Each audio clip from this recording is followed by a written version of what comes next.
Mike, I want to thank you for coming in and letting us talk to you. You're welcome, sir. Give me your name. Give me your real name. Paris Michael Caudill. Okay. Where do you, and when were you born, Mike? June 5, 1949. Where do you live now? Where do I live now? Memphis, Ohio. Okay. How long have you been out there? Well, I've been in Memphis 27 or 28 years. And before that, I was in the Wheelersburg address in the Meade Road area. I went through all my school years, graduated, went into the military, and came back out, and still lived in Wheelersburg for quite some time, and then migrated to Memphis, which is where I'll be till they put me under a rock. Okay. The library likes to get a little family tree. What was your father's name? Paris Caudill, same as mine. Are you a junior? We never did do any of that. You never did the J. I went under the name Mike. My dad's name was simply Paris Caudill. Mine was Paris Michael. Okay. And I was one of 12 siblings. I was raised under the name Mike until I got out of the military and went into the workforce and got a job that had 4 Mikes in it. The boss would holler for Mike, and 4 guys would pop up. Yeah, and I said, I'll stop that. Okay. And, what was your mother's name? Maxine. Maiden name was Jackson. Jackson. Now, were they both from Scioto County? No, they migrated out of Johnson County, Kentucky. Johnson County, Kentucky. They both were in Johnson County and Yes, they came sir. up to Scioto County. Yes, sir. What caused them to come to Scioto County? Looking for work? Looking for work. He helped build the bomb plant in the 52, 51, 52, 53, whatever years that went on. Okay. And he came down and got a job there, and we stayed. Okay. So you had a small family, you said, huh? There was 12 of us. Mom and Dad didn't have a TV in the bedroom. There wasn't nothing else to do. Nothing to do, yeah. 12 of you. Yeah. Now, were any of your siblings in the military too? Yes, sir. Okay. I had, I was brother number 2, and then brother number 4 went into the military. Okay. Were they in the Army, Navy? He was on ship in the Navy for 14 years. Okay. Which brother was that? Gary. Gary. Is he still living? No, sir. He passed away 4 or 5 years ago. Okay. All right. Was your father in the service in the No, military? sir. He went to get in, and they wouldn't take him for medical reasons. Okay. Now let me really test you. What was your father's father? What was your grandfather's name on father's side? Edward. Edward. Yes. Okay. And what was his wife's name? Sarah. Sarah? Do you know her maiden name? Sarah? No, sir. No, sir. Okay. Now, I'm not much on genealogy. has anybody in the family done a search of? Oh, I've got sister-in-laws and stuff. Couldn't tell you which one of us left the monkey tribe first. They're into that. But, okay. So if anybody wanted to know about all this, they'd go to one of your sister-in-laws? Yes. What would be her? Very intelligent lady. Very. What was her name? What's her? That's my brother Mark's wife, Terry. Terry. Yeah. So she's got the history. She knows. She's one of several that's got it, but she is the. Okay. Not to downgrade any of the rest of them, but she is, in my opinion, the smartest, most accurate one. What was your mother's father's name? My mother actually, to say Mom's mom and dad wasn't ever married. They lived together. He'd come in, stay a while, for some reason or another, Grandma would end up pregnant, and he'd leave a while and come back. But they had named their brothers and sisters Georgine, Maxine, Pauline, Eugene, and that's just the way it went then. But, Somebody named Lean, anyway. yeah, yeah. Okay. You had 12 siblings, and how many of them are surviving now? I've lost 3. You've I lost lost my 3. oldest sister to cancer. I lost my oldest brother to a aneurysm, Oh, and I lost my 4th brother to a stroke or whatever. He okay. just, You're married? yes, sir. What's your wife's name? Barbara Allen. Okay. Do you have children? I have 2 from my first marriage, and 4 grandchildren, and 5 great-grandchildren From the first marriage? from the first marriage. In the second marriage, my wife had 1 daughter. We raised her from the time she was a year old, and she grew up. She now has a child that'll be 6 in November. Oh, my. Did you and your wife have any children together? Me and my second wife? Yes. No, she had cancer and could not have children. I see.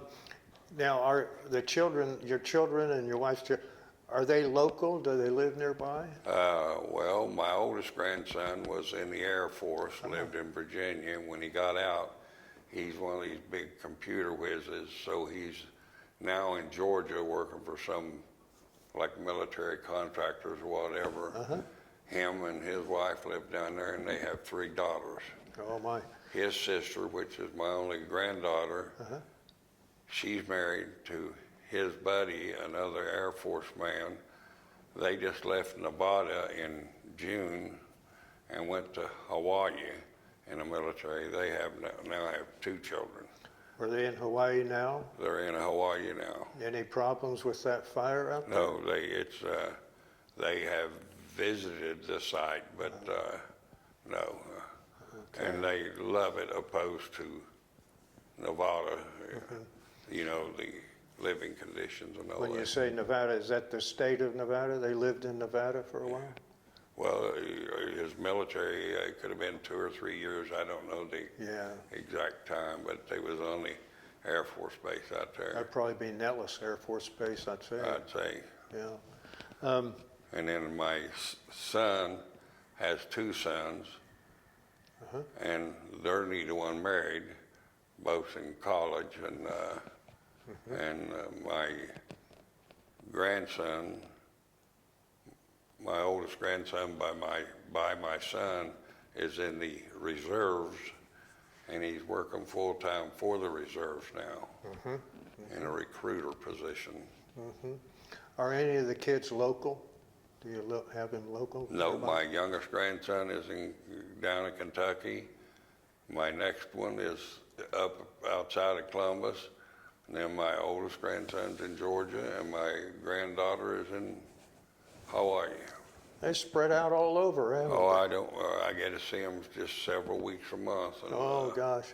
Well, if you ever want to visit, you got a place to stay, don't you? Yeah. Now, where did you go to high school? Was that Wheelersburg? Menford High School. Menford High School. All 12 of us went through 12 years of Menford High School. High School, okay. What year did you graduate? 67. Now, when you graduated, or when you were in high school, did you have little summer jobs and things like that to do? Absolutely. What'd you do? We took in hay for the local farmers, and just prior to graduating, I helped build the racetrack over on Tick Ridge, and we were building it and finishing up when I graduated, and I said, because one of 12 children, college was not a prospect. You know, Dad was a working man, so I said, do I stay here and pump gas for $1.50 an hour, or do I join the military and see the world? Well, that was on May 28th. June 21st, I was in boot camp. You were. What did your dad do? What was his job? Construction. Construction. Building a highway. Did he do any farming or anything? Did they Yes. put up hay and things? Well, we did that mostly for the bigger farmers around us. We had cattle, hogs, horses, chickens, and all that typical stuff. But my dad was not per se a farmer. He was a Construction. laborer. Okay, yeah. Where did you live out there when you were a kid? Meade Road. On Meade Road? Yes. Is the house still there? Yes, sir. Is it? Yes, sir. Is it in the family or? Oh, no. Dad sold the property in, I think 77 or 78, and him and Mom moved out closer to in-town Memphis, and we've never been back on it since. So it sounds like right after you pretty much got out of high school, you went in the Navy. Yes, sir. Immediately after. What'd your folks think about you joining the military? One way of looking at it, one less mouth to feed. Yep. I am lucky in one aspect. I had two of the most beautiful parents that ever existed. There was no abuse or neglect or any of that toward any of us 12 children. We were extremely well fed. We had anything that they could afford, but back then there wasn't too many people that had anything. We had a happy life. I mean, we were raised 12 kids and Mom and Dad in a 4-bedroom house. Well, if you take 1 bedroom for Mom and Dad, Yeah. and then you got one for the sisters, and the older sisters, the sisters got to separate. The older sisters got one, the younger sisters got one. That left 6 boys in 1 bedroom. Sounds like a close family, more ways than one. Oh yes, we were extremely close. Yeah. Well, then you went into boot camp. But what day do you know the date that you entered the military? June 21st. June 21st. Oh, well, no, I'm talking about the day my military career started. Now, Yes. I can't say what I was doing on that day. Learn to say yes sir, no sir, I guess. Now, when you get ready to join, did you go to like Columbus or? No sir, right here and come down here and went into Portsmouth and. They did a medical exam, didn't they? Yes, sir. Where did they do that? Right here in Portsmouth. Right in Portsmouth. So, yeah. Okay, everything was in Portsmouth at Yes. that time. Okay. Yeah, I hear a lot of people went to Ashland or. Right. I didn't. You didn't do that. Okay. So where was your boot camp? Was that Great Lakes or what was it? Great Lakes. How long was boot camp for you there? 2 and You a said half. 8 weeks is usually weeks. typical. Yeah. That's about it? Yeah. Okay. Did you like boot camp? I look at it this way. In my younger years, I was not a sports fanatic, but I was very active. And this was during the Vietnam era, Right. and there were a lot of young men, boys, whatever you call, going into the service that wasn't too physically fit or mentally stable. And when we entered boot camp, there was 84 men in our company, and there was 5 of them from Ohio, and we became a little bit close during that brief time.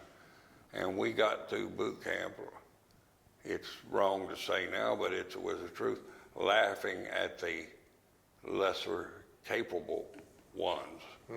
You know, you look back on it now, and anybody, if the mindset is right, could go through any of it.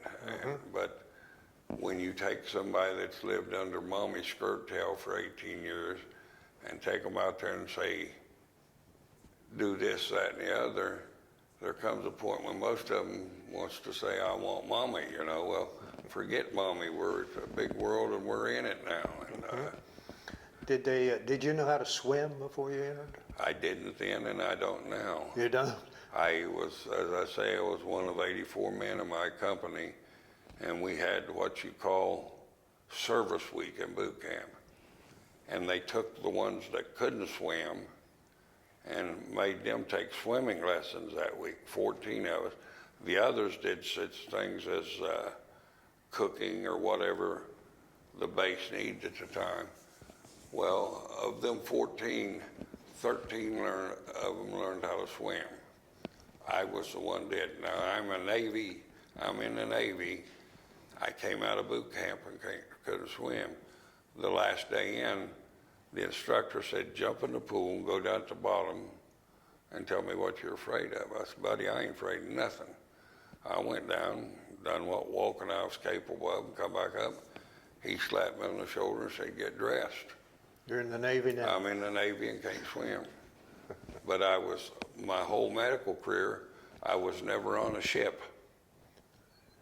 I went in Providence, Rhode Island. I went to get on a ship, walked up the plank, whatever, got up there and the guard said, no, you're not allowed on here. You're not in the uniform of the day. I said, the hell's your boat then? Turned around and walked away. And that was closest I ever got to a boat in my naval service. Well, then what did you do then? I mean, if you never went into, never got on a ship, what did you do? I was in the Seabees, Seabees. Mobile Construction Battalion, went in as a plumber. Like I say, when I graduated boot camp, we went to Providence, Rhode Island for another plumbing school, learning various pumps and all this. Then we were sent to Gulfport, Mississippi, and when that base it was built for World War II. After World War II, they simply walked out and locked the gate. Well, when the Seabees needed a place to be, they unlocked that chain and walked in. Now that base is set there from 43 or 44, whatever time they closed it up. And then we opened it back up in 66, 67, whatever. They said, there's where you're living, fix it up. And you fixed it up? Well, it was basically just a large open barracks, except for one, you couldn't call it an apartment, it was one room in the end for the highest ranking individual in that building to stay in. He had a window air conditioning. The rest of them didn't have nothing. Right after Great Lakes then, where were you assigned? Where was your post? Next base was in Providence, Rhode Island. How long were you there? Just several months. Several months? What did you do when you were there? Plumbing schools. Plumbing school? Yes, sir. Okay. And then you were there a few months or so, and then when was your next base, your next port? Gulfport, Mississippi. Yes, sir. Okay. Now by that time you had been assigned to be a CB. You were going to be a CB. Oh, I was a CB when I left boot camp. Okay. When we were finishing boot camp, the company commander took us out on the parking lot and started shouting orders. John Smith, you are in doing this, that, and the other. And then it came to me and it said, Paris Caudill, your CB's MCB 74. Did you know what that meant? CB? Never heard of it. I hadn't watched Jane Williams' movie. I said, what the hell is that? He said, if I'd known you was going to be a CB, I'd have been a hell of a lot rougher on you. I thought, you old SOB, you couldn't have been much rougher. I was one of the only person that stood a night watch every night in boot camp. Every night? Yeah, and I found out years later, some men can't go without sleep. They wouldn't have put them on guard duty. They found out I could do without a little sleep. I stood watch every night. I thought that might be the guy punishing you because you were...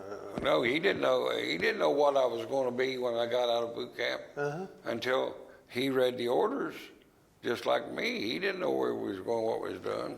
Is that what you do now? You stay up late at night?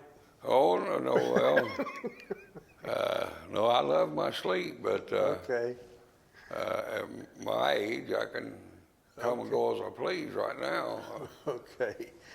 So now you're down in Gulfport. Yes, sir. How long were you there in Gulfport? Well, the construction battalions, when we got to Gulfport, while we were in Gulfport, they're not just going to let you get up and go down on the beach. We had jobs like donating military time for like building Girl Scout camps or something. Uh-huh. We'd get on a big deuce and a half, 6 or 8 of us, and maybe drive 30 miles to out in the woods to plumb and build, and you got plumbers and electricians, carpenters, and all such as that, and we'd all meet out there in the sand and pine trees and build Camps for the camps Girl or whatever Scouts was needed. And okay. then, being in the Seabees, we'd be home a while, and then they'd load that 1,400-man battalion up and head where we was going. In other words, when Hurricane Camille went through Gulfport, my wife was still in Gulfport, packing up to leave.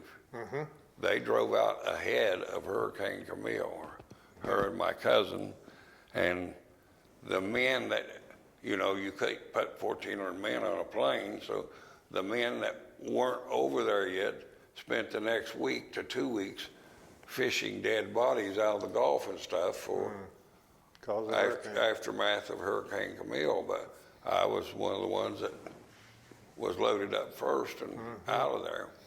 And then we'd go over and spend 10 to 12 months in any given position in Vietnam or wherever they were sending them, maybe Germany, I don't know. Then we'd come back for a while, and then 6, 8, 12 months later, we'd go back again. It wasn't like World War II or World War I. When you went in, you didn't see home again until the war was over. When you say home, but does that mean Ohio, or does that mean Gulfport? Well, Gulfport was a temporary home. It wasn't What was the name of the camp there at Gulfport? Was there a name of a camp? It was a military base. I don't know that it had a name, I was 18 years old. When did you get married the first time? I was married a year before I owned a vehicle. I got married January 30th of 68. 1968. How old were you? 18. You were 18. Yes. Okay. And so then you ended up in Gulfport, and your wife's down there too, is that right? Yes. She drove down after we left Providence, Rhode Island, and came down and were put into them barracks. She had what possessions we had in the car, drove down, and we went. I couldn't get off the next day. I'm a peon, so she's out looking for a place to live, and she found a little trailer park with a, what do you call them, solid chrome campers? Airstream. Airstream. She found an old Airstream like 8 by 40. The door would stay closed on it. And that was home. That was home, our first home. So where, after Gulfport, where did you go? I was back and forth to Vietnam. While I was in Vietnam, we were having a change of command, which meant us peons could get in our dress whites in that heat and stand at attention 4, 5, 6 hours while they changed command. I said, I'd rather not do that if I can get out of it. So I told my boss, I said, I got an ingrown toenail. I'm going to go. Did you really say that? Yes, sir. Ingrown toenail. Yeah, and they said they called and got me a ride to the medics. They check you out? I walked, well, no, when I went in, our medic people was on actual R&R. They said, we'll send you over to the Army base. So I got in the truck, I went over, he looked at my toe and said, well, you're cutting them too short. You'll have to let it grow out and then we can take care of it. And I thought, well, this is a short visit. They'll have me back out there in dress whites in an hour. In the heat? So, yeah. So while I was there, I said, look at my ear, it's been bothering me. He looked in it, and just as though me and you were talking, he said, we'll have you home in 48 hours.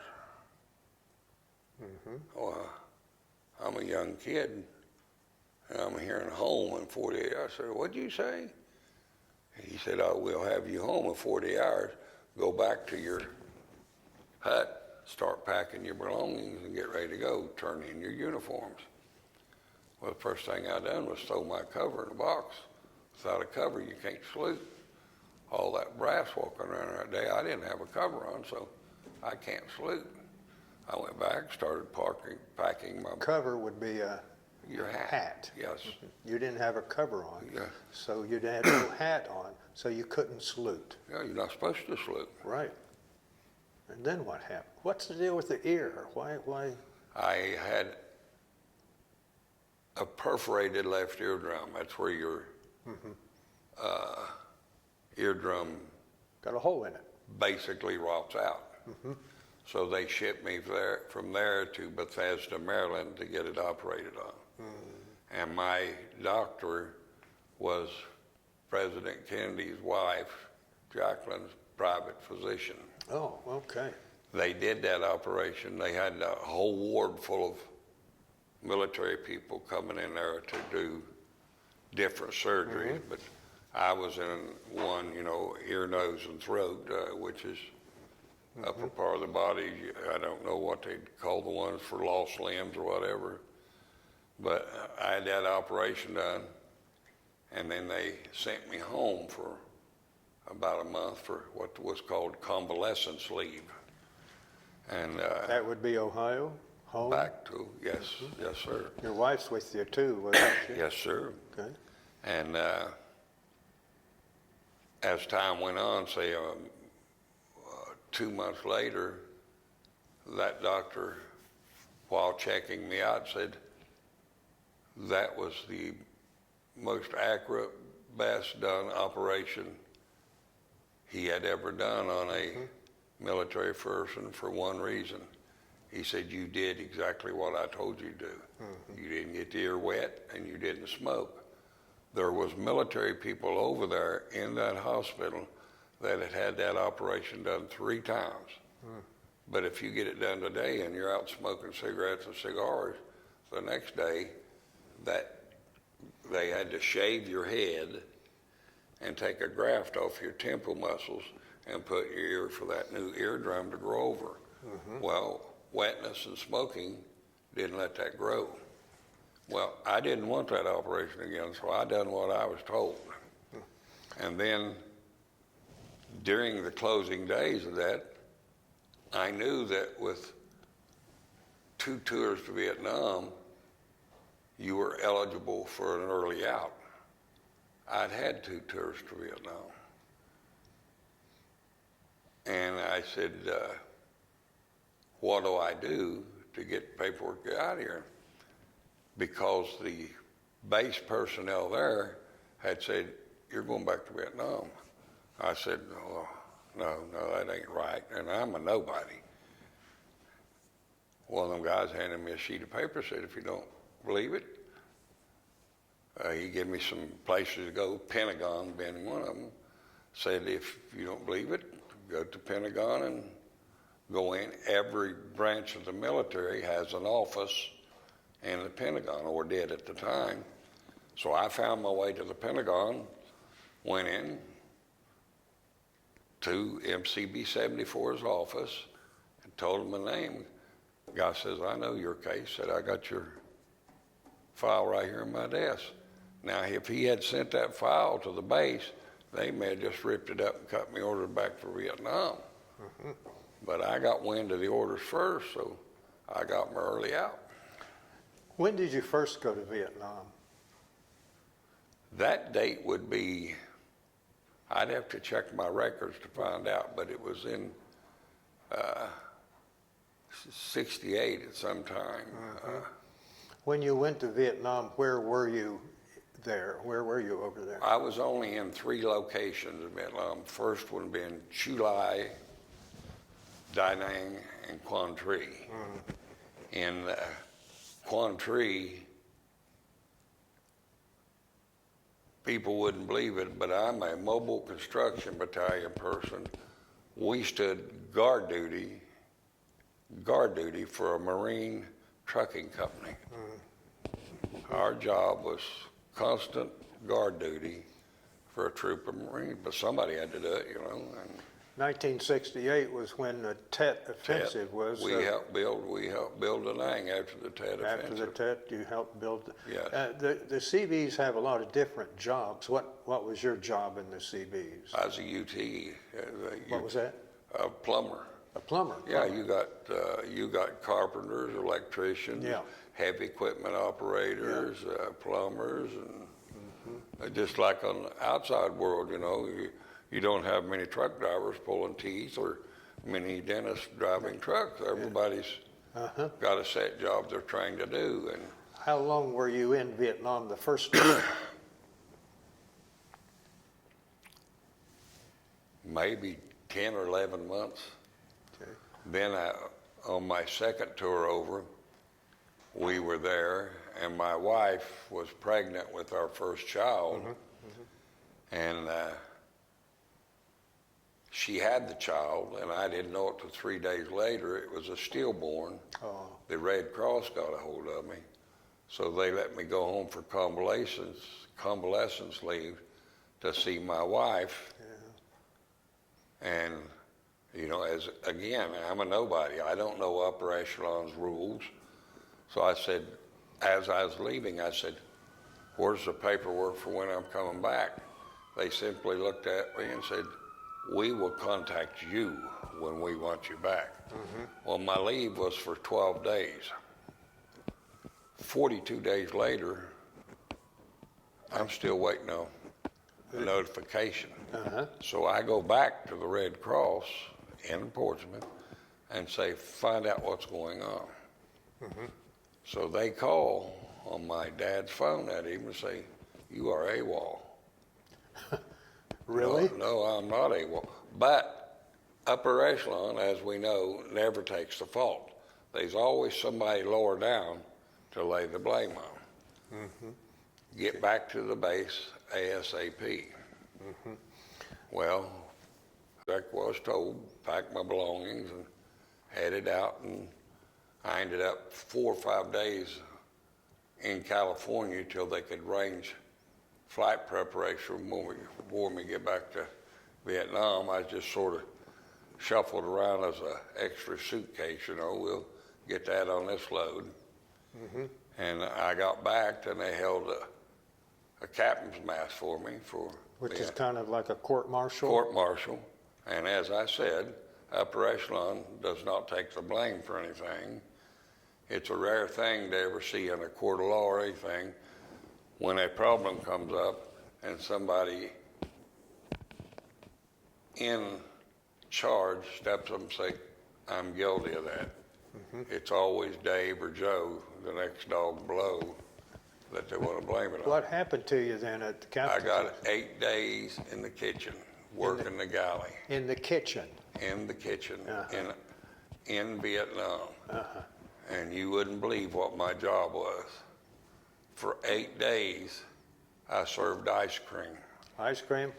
Morning, noon, and night. That's a terrible punishment. And them freezers, they're in them big paper containers. And when they come out of that freezer, it's like trying to scoop a chunk out of a golf ball. And my wrist was so sore, you'd be surprised that the guy'd come up and get 2 eggs and bacon and want 2 scoops of ice cream for breakfast, you know, in Vietnam. But And that's where you entered the picture. serving ice cream for 8 days. Okay.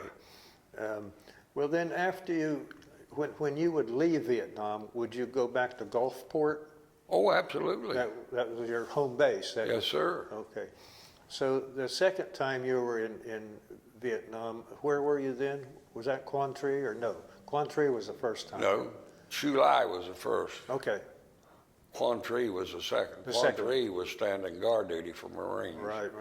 And in Chu Lai, we did, we were building small base-like thing. Well, we helped build the hospital in Da Nang. It wasn't no 2-story, 3-story, whatever. It was all laid out, 1-story jobs. But in Da Nang, we helped build the hospital. In Chulai, we had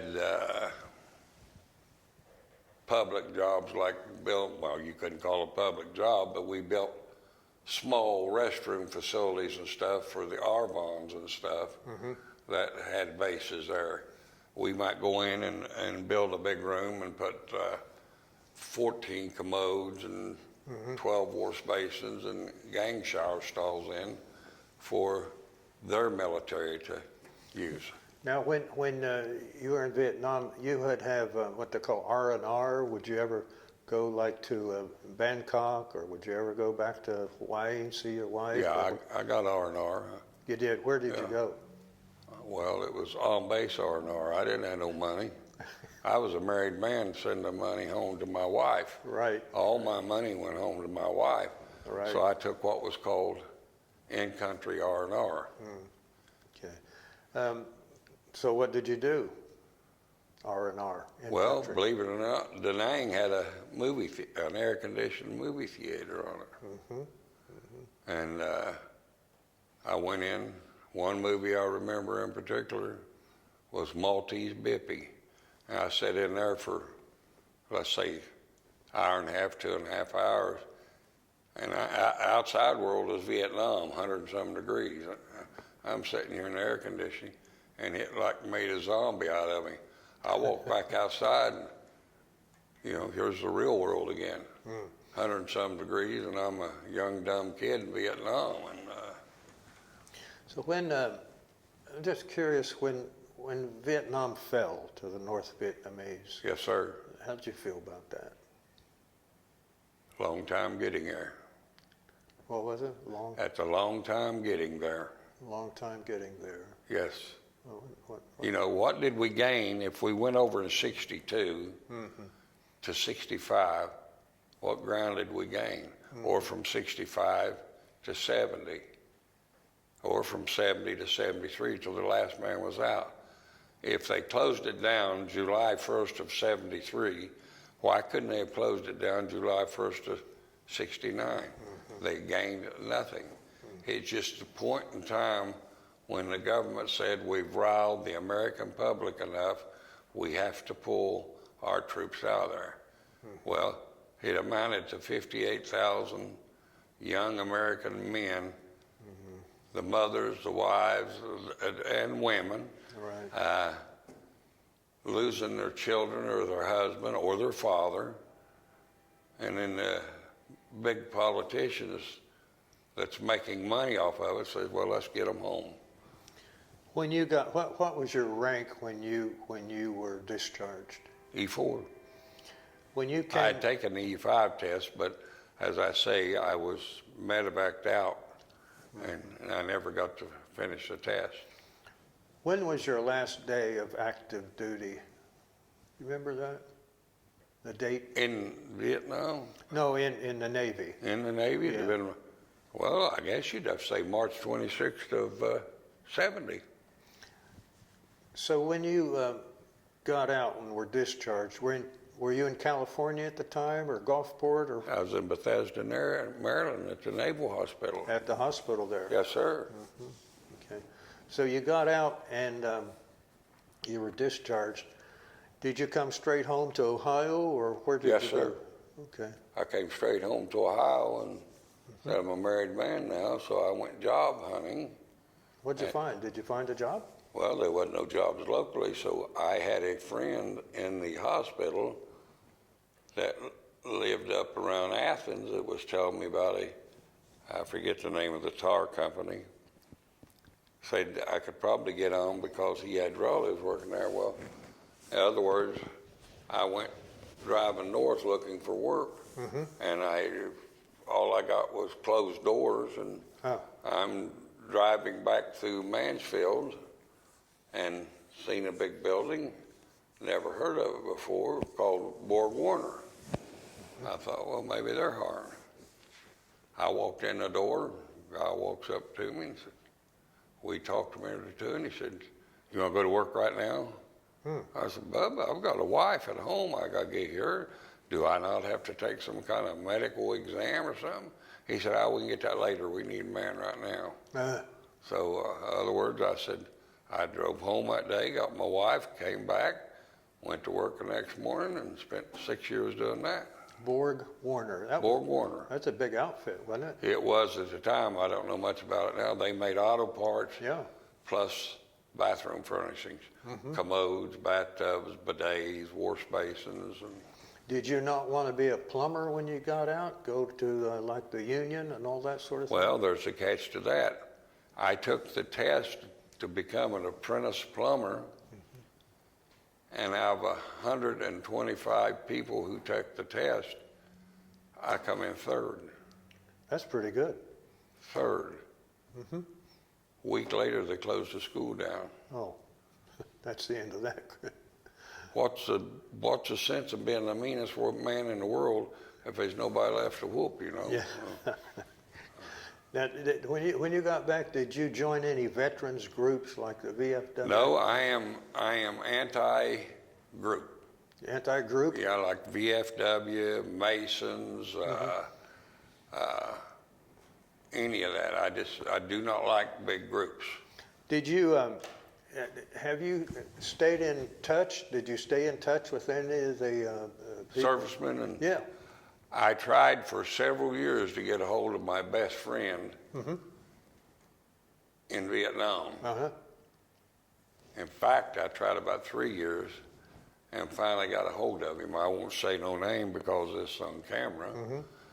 He may get a good laugh if he ever stumbles across this. Well, call him and tell him you're But on. he got out doing the same job I did and ended up becoming a big-time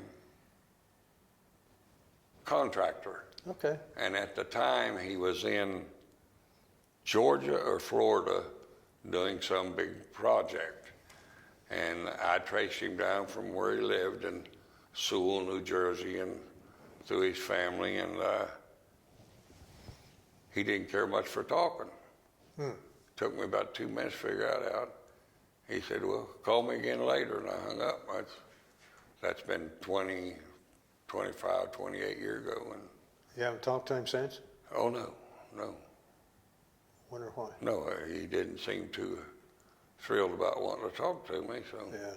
well, you never know how somebody's life's going to end up, you know. Right. He could have been disabled with one leg and not wanted to. Yeah. Did you bring back any souvenirs from Vietnam or anything? Do you have anything at home? Well, there's a story to that. When I was medevaced out of Vietnam, they put us on a C-141, and they sort of basically said what you could take and what you couldn't. Well, I had purchased out of a 104 millimeter rocket or whatever, laid off, and they cut them up about 2.5 inches and make ashtrays out of them. All right. Well, I put one of them in my sea bag, and we got to the hospital had different stops, like I think it was Caudill, Japan or whatever, and then Alaska and whatever. Each stop, they would, a formality, lightly search your luggage. I was the only person in that group that didn't have something taken away from them. They was trying to smuggle, you know, old weapons or disabled grenades or whatever, and which in theory is not good, you know. Carrying a hand grenade or a M79 grenade launcher or whatever. Every one of them had something taken from them but me. And they wanted to take that ashtray from me. I said that was a discarded item from the military that was repurposed by the Vietnamese, which I purchased at a, you know, gift shop like Roadside Rest thing or whatever. Do you still have it? Yes, sir. You do. Yes, sir. Is that the only souvenir you have then? Or do you have No, do you no. have To your be uniform? honest, when I walked into our first barracks in Vietnam, we walked in, and you know, when everybody leaves, we're not much about getting cobwebs up or cleaning their lockers out. You basically find it as they lived. And it wasn't too miserable, but when I was working around in my particular area, I found a big Bowie knife. A Bowie knife? Bowie. Yeah. And didn't have a handle on it, just a metal part of the knife. And I kept that. And when I got out, I was living in Mansfield, working for Borg Warner. And while I was there, I fashioned a butt plate for it out of brass, because, you know, you work with, shops work with, and we had brass of any thickness or whatever. And I put me a butt plate and a handle guard on it and all that, and made me a set of handles out of a Matic handle or something. And when I got out, my neighbor worked at a chroming factory where they re-chromed bumpers back then, and he took it there and had it chromed for me. And about 15, 18 years ago, I gave it to my second oldest grandson, which is named after me. He still has it? Oh, yes. He's not allowed to do anything. Oh, well, you wouldn't want to, because chrome, you know, if you threw it, chrome doesn't bond like the white on an eggshell. You know, it will come off. And When you were in the military, did you ever meet anybody famous? You know, I know Bob Hope would go to Vietnam and stuff like that. I saw Bob Hope and Aunt Margaret in Vietnam. Did you? Oh, yeah, but I didn't get to go to the performance, because when they were having the performance, they emptied the hospital out, which is only right. The man laying there with one leg gone or whatever, let him go see Bob Hope and all that. But our camp was just a stone throw from where the performance was going on. And drew quite a crowd for. So you saw him, though? You saw Bob Hope and... Well, I didn't actually walk up to him and see him, you but saw no, him from a distance? we can get up on the edge of the hut, and if you want to stand there half hour while to go, Okay. wow, and yeah, it might have been 300, 400, 500 foot, but Okay. yeah, I saw the man in purpose, but I couldn't tell you anything about him. Do you still have your uniform? No, sir. Okay. Wish I did. Wish you did? Yeah, there's one thing I don't have that I wish I'd have brought from Vietnam, and they made shoes, sandals, out of truck tires. In Vietnam, they called them 1,000-milers. They took the tread off of a truck tire and cut up inner tube and made the laces for it. Yeah. And I actually brought them home, but being one of 12 kids, when I came back, my luggage went into Mom's house, and Somebody got your shoes. you know, it just sort of got Okay. disappeared. Mike, is there anything else you'd like to say? I think we've gotten a lot here, haven't we? Anything else you'd like to talk about? No, it was a great experience. I did it because I love my country. I'd do it again if I had the health. But I would hope it was for a more serious, Right. you know, when we went in, we have rules of engagement. The enemy didn't have rules of engagement, neither in Vietnam or World War I or World War II. We have to maintain a certain front. And I went in with pride to serve my country. I came out feeling that way. Well, when I came out, I was discharged with a 10% disability due to this hearing. I didn't want it because I was fearing it would affect my opportunities for work in the outside world. I went from 1970 to probably 1995 or 96, not realizing that 10% disability, you got 10% of your total 100% disability payment, which at the time I think was $94 a month. And then over the years, they upgraded. I think when I first started it, it was something like $364 a month, but it started out at $994. Well, here I am, a young man, don't know the rules of life. I'm getting discharged out of the military, and they say you have a 10% hearing disability.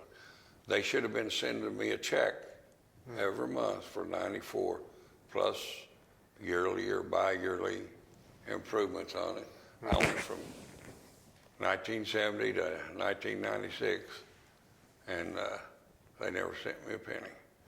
I went to the VA and asked them about it. Oh, we can start paying you now. We can't back up. Are you getting paid now? Yes, sir. Okay. Well, I want to say thanks a lot for coming in again. I appreciate talking to you and you talking to me. And Well, the pleasure was all mine. no, it was mine too. And as I said, I will speak to that person I spoke to you earlier Yeah. and see if I can get him to come in, Do that. because Do that. he will raise the hair on the back of your head I'm ready. with, Okay. with his intelligence. Okay. Okay?